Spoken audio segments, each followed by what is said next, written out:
नमस्कार, मैं एनके आप सभी के सामने एक बार फिर से रीड साइंस को हम ले रहे हैं और रिवीजन क्लास की बात करें तो ये पहला वीडियो है। टॉपिक रहेगा संश्लेषित रेसे और प्लास्टिक।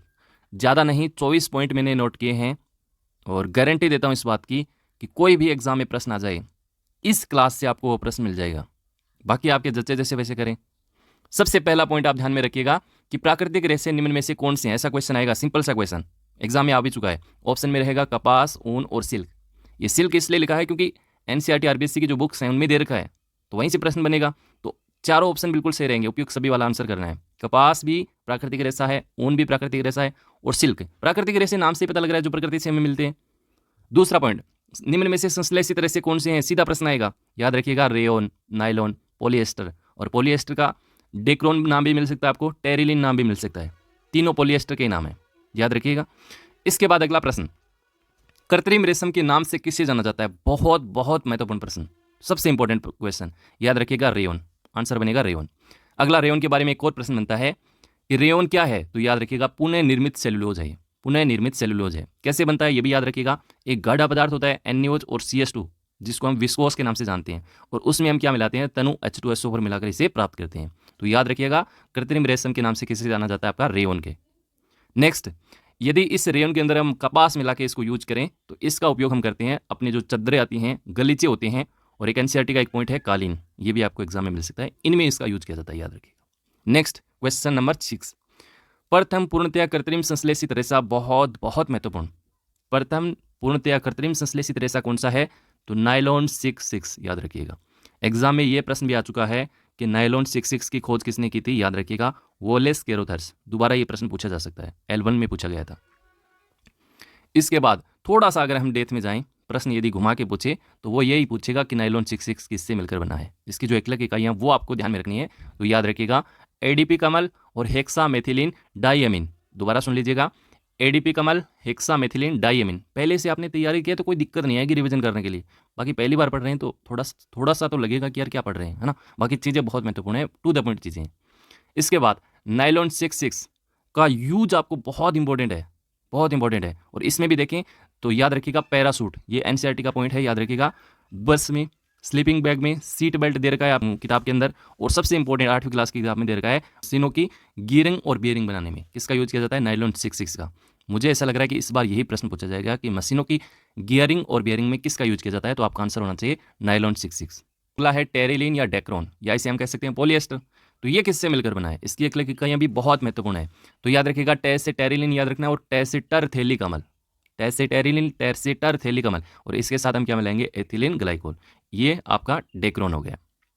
इसके बाद इस डेक्रोन का यूज हम किस में करते हैं, पॉलिएस्टर का यूज किस में किया जाता है, तो सलवटे न पड़ने वाले कपड़ों में। सलवटे न पड़ने वाले कपड़ों में किसका यूज करते हैं, आपका पॉलिएस्टर का करते हैं, टेरिलिन का करते हैं, या डेक्रोन का करते हैं। डेक्रोन किससे मिलकर बना होगा, डेक्रोन एथिलीन ग्लाइकोल और आपका टरथैलीकमल से। इसके बाद अगला है PAN, पॉली एसीटोनाइट्राइल। याद रखिएगा, एन लिखा है तो नाइट्राइल ध्यान में रखना है, कई जगह यहाँ पे साइनाइड आपको मिल सकता है। तो इसका यूज किस में किया जाता है, इसका यूज किया जाता है अपने गर्म कपड़े जो होते हैं, ऊनी वस्त्र होते हैं, उनमें इसका यूज किया जाता है, आर्लोन, याद रखिएगा। नेक्स्ट है, यदि पॉलिएस्टर में यदि हम कपास मिलाकर इसका यूज करें तो इसे हम कहते हैं टेरिकोट के वस्त्र। याद भी बड़ा आसान सा रहेगा, पॉलिएस्टर तो है ही है, इसमें कैसे कपास और कैसे आपका कोट है, कौन सा कोट, टेरिकोट। यदि इसी पॉलिएस्टर के अंदर हम ऊन मिला के इसका यूज करें तो ये किया जाता है आपका टेरिलीन में या टेरीवूल में, एक ही बात है, याद रखिए। अब अपने सिलेबस में क्या डाल रखा है कि कृत्रिम जो रेशे हैं, संश्लेषित जो रेशे हैं, उनके गुणधर्म क्या हैं। तो सिंपल सी बात है, गुणधर्म क्या होने चाहिए, आप सोचो एक बार, कि चमकदार होते हैं कपड़े, और क्या होते हैं, सस्ते होते हैं, जल्दी धुलते हैं और जल्दी सूखते हैं। तो इसीलिए तो हम ज़्यादा इस पे आजकल खरीदते हैं, है ना। तो ये हो जाएगा आपका संश्लेषित रेशों के गुणधर्म, मोटा मोटी याद रखिएगा, कोई यहाँ से क्वेश्चन नहीं बनता। इसके बाद नेक्स्ट है जैव निम्नकरणीय, और एक याद रखना है जैव अनिम्नकरणीय। सीधा प्रश्न आएगा, एक आपको अनिम्नकरणीय का मिलेगा और 3 निम्नकरणीय मिलेंगे। होता क्या है वो समझ लो पहले। निम्नकरणीय का मतलब होता है कि जो जल्दी अपघटित हो जाते हैं, यानी अपघटन में समय नहीं लगता है ज़्यादा। जैसे आपका सब्जी हो गया, फल हो गया, कागज हो गया, कपड़े हो गए, है ना, इनके अपशिष्ट आपने देखे होंगे, जल्दी अपघटित हो जाते हैं। वहीं ए लिखा है, ए का मतलब नहीं होते। वो कौन कौन से हैं, जैसे धातु हो गई, कोई भी धातु का टुकड़ा है, आपका प्लास्टिक है, तेलियां हैं, ये जल्दी अपघटित नहीं होते हैं। अपघटित तो होते हैं लेकिन इनको अपघटन में समय लगता है, जबकि ये जो होते हैं सब्जी फल वगैरह, इनको जीवाणु जल्दी खत्म कर देते हैं। तो ये जैव निम्नकरणीय होगा, कॉन्सेप्ट याद रखिएगा। इसके बाद देखिएगा अगला क्वेश्चन यहाँ से बनेगा, बेकेलाइट, मेलेमाइन और टेफ्लॉन, इन तीनों में से एक क्वेश्चन आपके एग्जाम में मिलेगा। बेकेलाइट का वो आपसे यूज पूछ सकता है, कि इसका यूज कहाँ किया जाता है। तो याद रखिएगा, जो बर्तनों के हत्थे वगैरह होते हैं, स्विच वगैरह होते हैं, उनमें हम बेकेलाइट का यूज़ करते हैं। क्यों करते हैं इनका यूज़? क्योंकि ये ताप और उष्मा के क्या होते हैं, कुचालक होते हैं, कोई प्रभाव नहीं पड़ता है। इसीलिए तो आपने देखे होंगे अपने कुकर वगैरह है, कोई खाने वाली वस्तुएं जो होती हैं, बर्तनों के हत्थे जो होती हैं, वो इसी के बनाई जाती हैं ताकि कोई फर्क ना पड़े ताप का। ये होते हैं आपके बेकेलाइट, जिन्हें हम थर्मोसेटिंग के नाम से जानते हैं, यानी ताप दृढ़, कि ताप दो फिर भी कोई फर्क ना पड़े। नेक्स्ट है मेलेमाइन। ये क्या होते हैं, मैक्सिमम उष्मा सहन करने वाले होते हैं। अब ज़्यादा उष्मा सहन करने वाली कहाँ ज़रूरत पड़ सकती है, तो जैसे अग्निशामक कर्मचारी जो होते हैं, उनके कपड़े मेलेमाइन के बने होते हैं, परत चढ़ी होती है उनकी, ताकि उनका जो आग वगैरह है उनका ज़्यादा प्रभाव ना पड़े। तो ये मेलेमाइन याद रखिएगा। इसके अलावा जो फर्श की टाइलें होती हैं, वो भी मेलेमाइन की उनमें परत चढ़ी होती है। तो ये थोड़ा ध्यान में रखिएगा, क्योंकि धूप वगैरह है, इनका ज़्यादा प्रभाव टाइलों पर ना पड़े। इसके अलावा टेफ्लॉन की बात करें तो टेफ्लॉन का सीधा एक क्वेश्चन आता है, नॉन स्टिक बर्तनों पे जो हल्की परत चढ़ी होती है, जिसे खाना चिपकता नहीं, तो वो उनमें आपका टेफ्लॉन का यूज किया जाता है। इसका रासायनिक नाम आप थोड़ा याद रखिएगा, पॉलीटेट्रा फ्लोरोएथिलीन, ये थोड़ा याद रखिएगा, पॉलीटेट्रा फ्लोरोएथिलीन। इसके बाद देखिएगा नंबर 18 पे लिखा है थर्मोप्लास्टिक के उदाहरण। या आप ताप दो और मनचाहे आकार में ढालो। तो इसमें आपका पॉलीथीन हो गया, पीवीसी हो गया, पॉलीस्टाइरिन हो गया, ये इसके उदाहरण है, याद रखिएगा। पीवीसी इसमें इंपॉर्टेंट है। पीवीसी का यूज आपसे पूछे तो बरसाती कोट हो गया। इसके अलावा पीवीसी के हमने पाइप सुने हैं। इसके अलावा जो तार होते हैं उस पर जो विद्युत रोधी परत चढ़ी होती है वो किसकी बनी होती है, आपकी पीवीसी की, याद रखिएगा। एक सिंपल सा क्वेश्चन यदि आपसे बना के पूछें कि बेकेलाइट है, हालांकि ये प्रश्न थोड़ा सा डेथ में है, फिर भी आप सोचिए एक बार कि इसका उत्तर क्या होना चाहिए। क्या समबहुलक है, सहबहुलक है, या योगात्मक बहुलक है, या चौथा ऑप्शन है कि 2 और 3 वाले सही हैं। समबहुलक होगा क्या? नहीं होगा। क्यों नहीं होगा? क्योंकि सम में क्या लिखा है, सम का मतलब समान निकल के इकाइयों से मिलकर बना है क्या? तो बिल्कुल नहीं। बेकेलाइट की अगर हम बात करें तो ये तो फिनोल और फार्मेल्डिहाइड से बना है, जो दोनों ही अलग प्रकार की एक अलग इकाइयां हैं। इसका मतलब समबहुलक तो इसका आंसर नहीं है। तो फिर इसका उत्तर क्या होगा?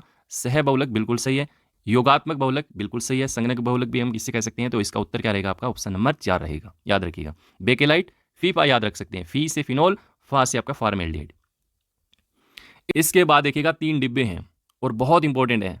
पिछली बार यहाँ से क्वेश्चन नहीं बना था, लेकिन इस बार मुझे ऐसा लग रहा है कि यहाँ से प्रश्न आना चाहिए।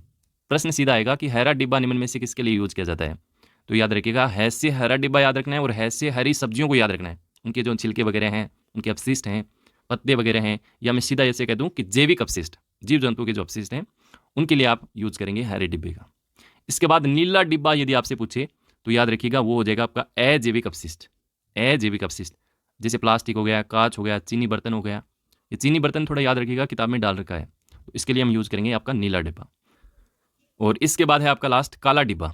और काला डिब्बा आपने देखे होंगे हॉस्पिटलों के अंदर बड़ा यूज किया जाता है, जैसे दवाइयाँ वगैरह हो गई, सिरिंज वगैरह हो गई, इनके जो अपशिष्ट हैं वो काले डिब्बे में डाले जाते हैं। पेंट वगैरह हो गया, बैटरी वगैरह हो गया, सौंदर्य प्रसाधक सामग्री हो गई, ये आपके काला डिब्बा। इन तीनों की अगर बात करें तो सबसे इंपॉर्टेंट मुझे ऐसा लग रहा है कि नीला डिब्बा एग्जाम में पूछेगा। वो सीधा आपसे प्रश्न पूछेगा, अजैविक अपशिष्ट के लिए निम्न में से कौन सा डिब्बा यूज किया जाता है। तो याद रखिएगा नीला डिब्बा।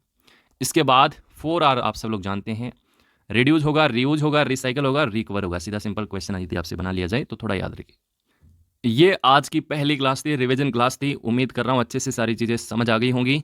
एक बार इस वीडियो को और देख लेना और एग्जाम में क्वेश्चन यहाँ से डेफिनेटली आएगा। आज के इस वीडियो में इतना ही, मिलते हैं फिर से एक नई वीडियो के साथ। तब तक हंसते रहिए, मुस्कुराते रहिए, अपनी पढ़ाई में व्यस्त रहिए।